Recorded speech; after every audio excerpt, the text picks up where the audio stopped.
estudo diz que 31% dos jovens portugueses têm sintomas depressivos. 1 em cada 3. E nós pais ficamos em pânico quando lemos estes números. A primeira pergunta que nos fazemos é: será que o meu filho é um deles? Mas há uma segunda pergunta mais difícil que muitos de nós evitamos de fazer. E eu? Estou preparada para estar presente se realmente for o caso? Se este tema te toca, de alguma forma, fica comigo até ao fim, porque hoje não vamos falar só do teu filho, vamos falar também de ti. Eu sou a Sandra Caracol, este é o Descomplica, respostas simples para desafios reais da parentalidade. A pergunta de hoje veio da Mariana, depois de um post que eu partilhei na passada segunda-feira nas minhas redes sociais. E diz: Sandra, vi o seu post sobre a grande percentagem de jovens portugueses com depressão. Não me sai da cabeça. Meu filho de 15 anos está cada vez mais fechado e eu não sei se é só da adolescência, se é normal ou se devo me preocupar. Como é que eu sei a diferença? Mariana, a preocupação que sentes é a preocupação de qualquer mãe que ama o filho e que não quer falhar no momento mais importante. Eu conheço bem esse lugar porque já lá estive, muito perto. Minha Joana entrou na adolescência em pleno Covid. Ficar em casa, longe das amizades, para o temperamento dela não foi fácil. E havia dias em que ela se fechava num silêncio que me assustava. Eu não sabia se era apenas uma fase, se algo mais, se devia perguntar ou dar espaço. O que eu fazia muitas vezes era entrar em modo de resolução. Perguntava, insistia, tentava animá-la e ela afastava-se ainda mais. Demorei tempo a perceber que ela não precisava que eu resolvesse o silêncio dela. Precisava que eu conseguisse estar nele sem me deixar dominar pelo meu próprio medo. Mas o que nos dizem mesmo estes 31%? Estes números não são uma ameaça, não são uma sentença, são um sinal de alerta. Um sinal de que estamos a criar uma geração que sente muito, que não tem espaço para sentir, que aprende a esconder o que vai lá dentro porque percebeu, muitas vezes em casa, que as emoções difíceis são um problema a resolver, não uma experiência a acolher. Ninguém lhes ensinou a lidar com o que sentem e aqui está o ponto mais importante de partilhar. A maior proteção que um jovem pode ter contra a depressão não é o terapeuta certo, não é a escola certa, nem a ausência de redes sociais. É ter pelo menos um adulto ao seu lado que consiga estar presente sem entrar em pânico.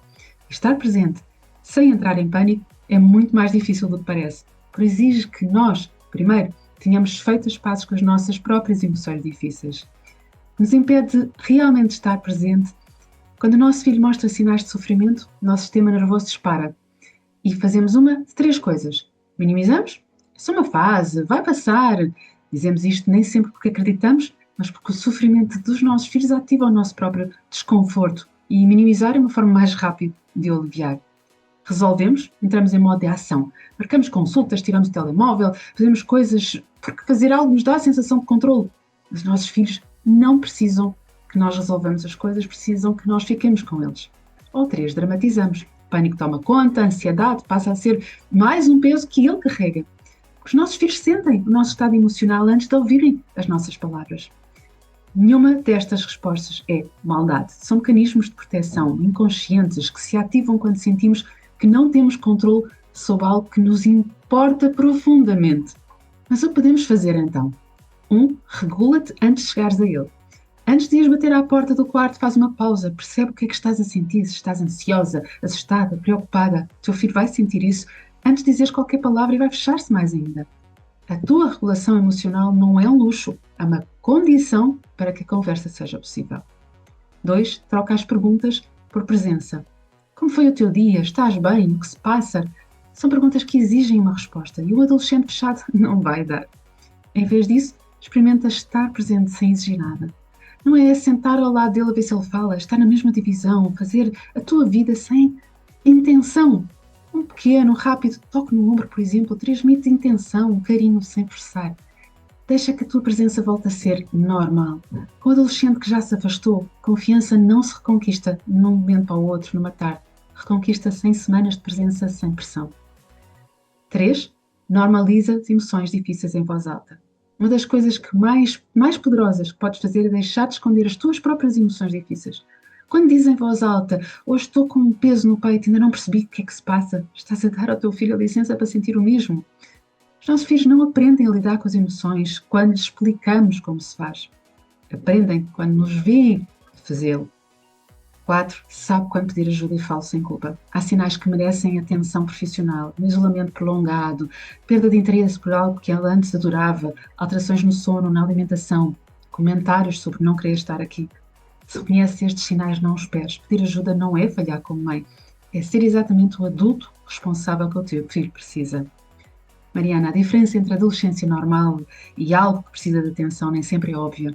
E está tudo bem não saberes. O que importa não é teres todas as respostas, é seres o adulto que fica com ele mesmo quando não sabe o que dizer, mesmo quando o silêncio é desconfortável, porque pode ser. Esses 31% não precisam de pais perfeitos, precisam de pais presentes. E isso começa por nós.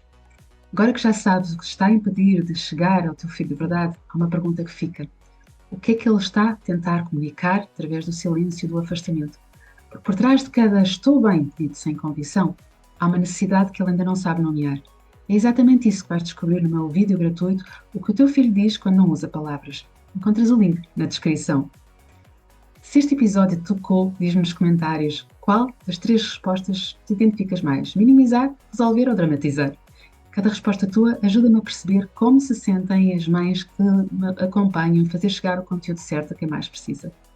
E se gostaste do que partilho aqui, estejas a ver-me pelo YouTube ou a ver em alguma das plataformas de podcast, segue o canal. É a forma mais simples de me ajudares a levar este conteúdo a quem mais precisa.